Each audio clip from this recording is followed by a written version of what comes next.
Chegou o dia, a nova DC começou antes do que a gente esperava porque o filme do Besouro Azul chegou aos cinemas e ele já foi confirmado como o primeiro herói do novo DCU de James Gunn. Mas será mesmo que o filme vale a pena? Faz sentido incluir esse personagem no novo universo? Eu já assisti o filme e vim aqui contar pra vocês. Afinal, é bom ou ruim? Tem cenas pós-créditos? Se você quer entender tudo, continua comigo agora nessa crítica sem spoilers.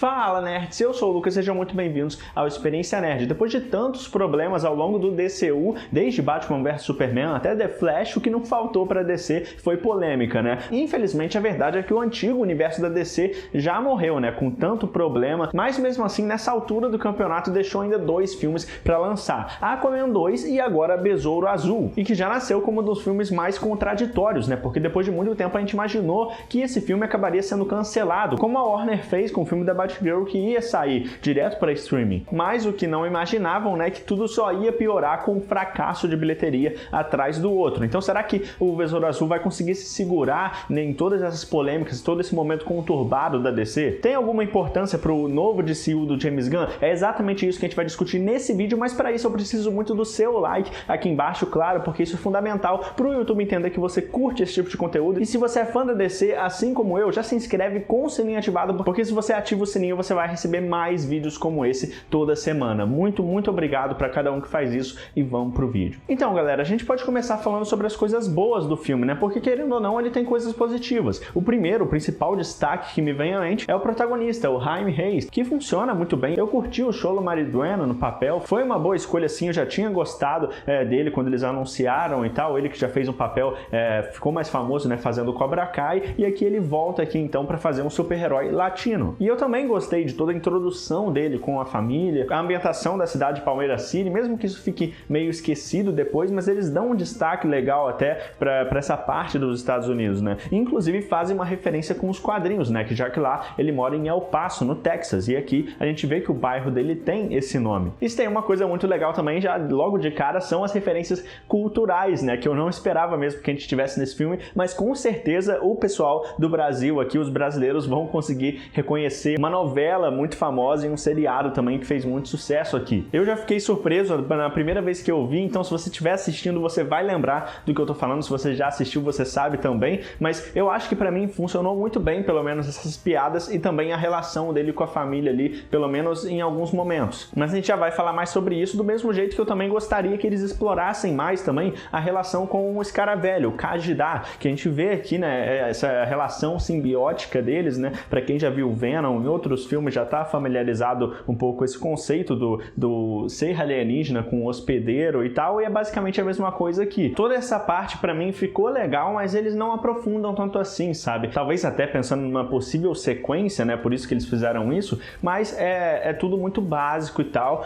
Do mesmo jeito, a atuação do Xolo e da Bruna Marquezine, como Jenny Cord também, a filha do Ted Cord, né, o segundo Besouro Azul. É tudo bem simples mesmo, mas sem dúvida eles são os 2 personagens que pra mim funcionaram melhor, mesmo que o roteiro ele não seja lá a grande coisa, né? A Bruna, por exemplo, ela tem um papel fundamental como uma personagem que tá ali pra explicar várias coisas da história, né, pro Jaime, pra família dele, e ela até que manda bem com o material que ela tem pra trabalhar. Eu só acho que o romance dela com o Jaime aconteceu rápido até demais. Desde que eles se conhecem até a base do Besouro Azul, que a gente já viu no trailer e tal, eu acho que não é tão bem construído assim. Eu acho que poderia desenvolver melhor os dois. E o filme, ele tenta, né, fazer uma crítica social e criar uma emoção ali da gente com os personagens o tempo todo, e eu realmente fiquei triste pela situação da família e tal, mas tudo piora bastante por causa dos diálogos bem expositivos que a gente tem, né, e as conveniências também do roteiro, como por exemplo o Jaime e a Jenny se encontrando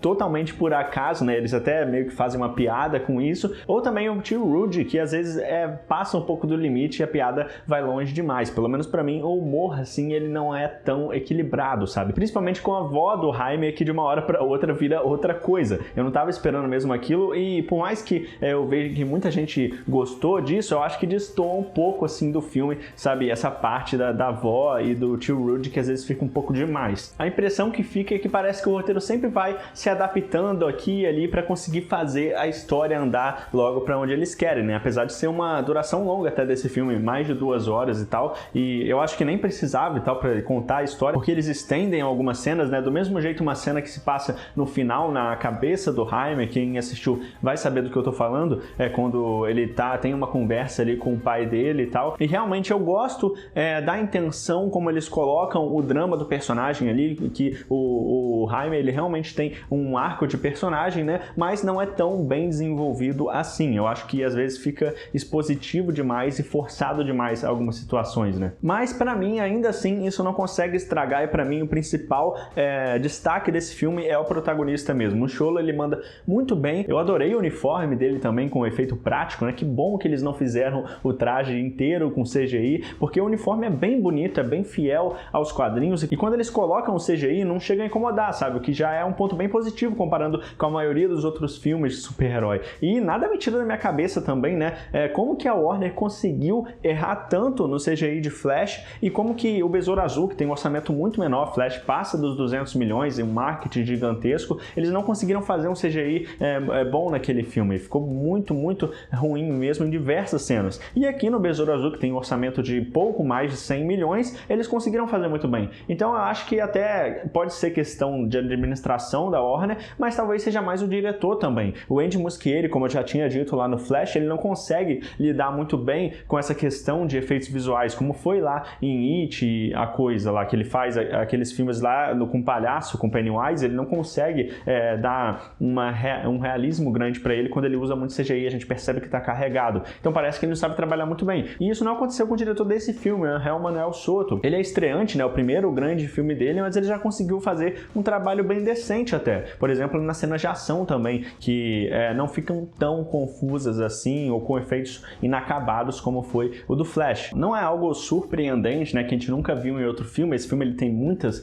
coisas que você já viu em outros filmes, a estrutura dele, né? Mas eu acho que o diretor ele consegue mandar bem com o que ele tem e com o orçamento também. Parece que ele realmente conseguiu administrar bem tudo isso, e eu acho que isso é um ponto muito positivo. A ação também ela é boa, eu achei legal eles usarem meio que uma luta num estilo tokusatsu, né? Me lembra muito Power Rangers da vida, como eu já tinha dito lá nos trailers, que eu gostei bastante. Eu também queria que tivesse mais lutas até desse tipo e tal, mas eu entendo que também não dá pra fazer muitos. A gente tem duas grandes lutas assim acontecendo no filme, então eu gostei, mas eu só tenho uma ressalva com isso. Eu acho que o personagem poderia ir se adaptando melhor aos poderes, sabe? Porque no início ele não controla basicamente nada e tal, e depois parece que ele já vai automaticamente se adaptando perfeitamente ao traje que ele tem, ao Escaravelho, aos poderes que o Escaravelho dá pra ele, né? Parece mesmo que é de uma hora pra outra, na segunda grande batalha final que o filme tem, ele já consegue dominar tudo, e ele consegue fazer todo tipo de arma ali sem a menor dificuldade, como se ele já estivesse atuando como Besouro Azul há mais de um ano, por exemplo. Então pra mim isso é um pouco estranho, e ainda mais também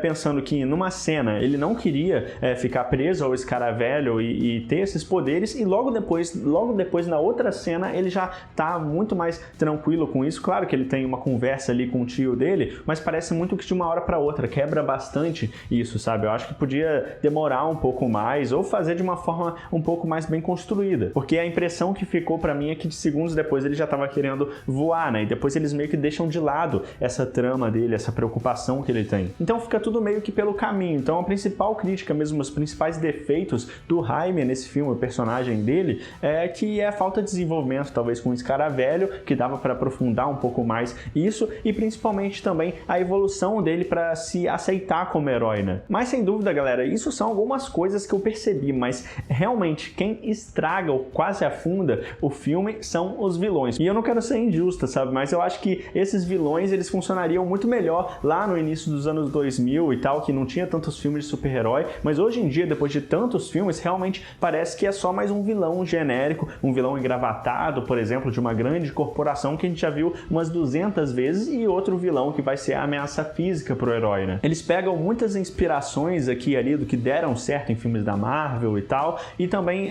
tentam unir aqui, e em geral eles fazem bem, só que nesse lado dos vilões, pra mim, tá o maior erro de todos. É claro que, quando eu falo início dos anos 2000, a gente tem ótimos vilões, começando pelo Dr. Octopus, por exemplo, o próprio Norman Osborn, o Duende Verde, lá nos filmes do Sam Raimi, são vilões muito bons, por exemplo, que às vezes tem um desenvolvimento maior ali, você consegue curtir eles, né? Então por isso não era que naquela época não tinham bons vilões, mas eu acho que com tantas produções que eles já fizeram, não dá pra você continuar com esse mesmo tipo de vilão e não tentar inovar, tá, sabe? Eles até tentam inovar um pouco no final com o Conrad Carapax e a Victoria Kord, uma relação deles ali, mas eu acho que não funcionou em nada, porque o tempo todo eu fiquei até confuso do que eles são realmente, sabe?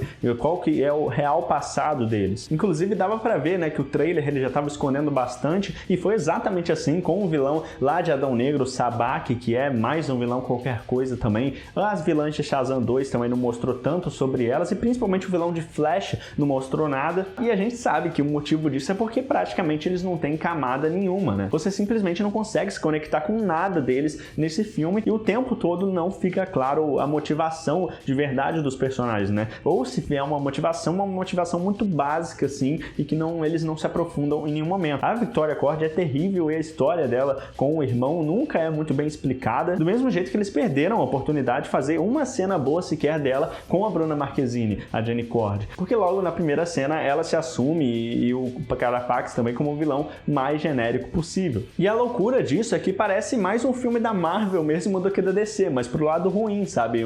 Aqueles filmes genéricos da Marvel, né? E com vilões ruins também. Claro, a DC também já fez diversos filmes ruins e tal, principalmente no universo compartilhado que ela tem, mas eu fiquei com a impressão de ser um filme genérico da Marvel, ou um filme genérico em geral de super-heróis, porque realmente tem muita coisa nesse filme que você já viu em outros filmes de origem de herói por aí. O que não é necessariamente ruim, porque um personagem desconhecido, eu acho que eles têm que contar a história de origem dele mesmo, mas eles acabam, porque não, caindo em muitos clichês que o público já tá cansado de ver também. Aliás, parece até com o primeiro filme do Homem-Formiga, por exemplo, né, com o vilão engravatado querendo criar um exército com a tecnologia que ele descobriu. Aqui, a tecnologia alienígena do Escaravelho, mas lá a tecnologia do Hank Pym, né, que para conseguir criar um exército de jaquetas amarelas. Não sei se vocês lembram disso, mas lá naquele filme é basicamente a mesma trama que a gente vê aqui. E toda essa explicação do Escaravelho também é muito parecido com a primeira cena também do Adão Negro, né, esse artefato místico, né. Claro, eu sei que isso tem um background nos quadrinhos, né,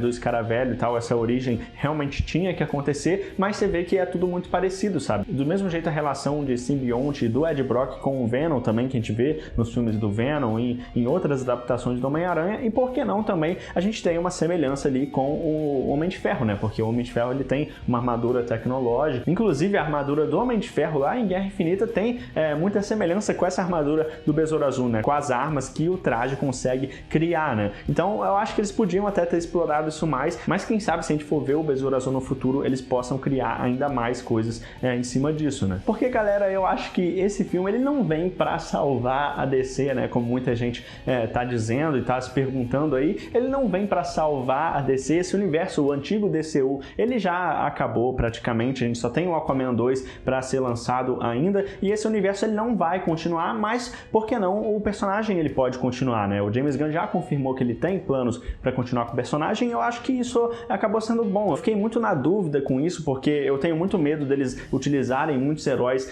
do antigo DCU e acabar sendo ruim para o novo universo que eles querem fazer, para não dar muita identidade de que é um novo universo, mas pelo menos eu acho que se eles lá no futuro, quando tiver tudo bem estabelecido de novo, eles utilizarem o Besouro Azul, eu acho que não vai fazer tanta diferença assim, o pessoal não vai ficar com aquele gosto ruim, até porque eu acho que o filme ele tá tendo até uma recepção até que melhor que os outros filmes da DC esse ano, principalmente com os fãs, né? Fica a questão como é que vai ser a bilheteria desse filme, se ele realmente vai conseguir se pagar, mas que o personagem tem potencial, ele tem, e de certa forma o filme até que cumpre bem o seu papel, ele não tem uma pretensão muito grande, tal como o Flash tinha, então eu acho que isso ajuda o filme até a conquistar mais as pessoas. Então me diz você concorda ou discorda de tudo isso? De 0 a 10, que nota o filme do Besouro Azul merece? Comenta aqui embaixo, quero muito saber a sua opinião a respeito. Você acha que ele merece continuar no novo DCU? Comenta aqui pra gente continuar essa discussão nerd. Se você tá me conhecendo hoje, já se inscreve com o sininho ativado, porque só assim você vai receber mais vídeos desse canal e um vídeo especial sobre as cenas pós-créditos de Besouro Azul. Então você precisa se inscrever com o sininho ativado para não perder, beleza? E não vai embora ainda, conferindo esses outros vídeos que eu tenho certeza que você vai curtir. É isso aí, valeu, falou, até mais!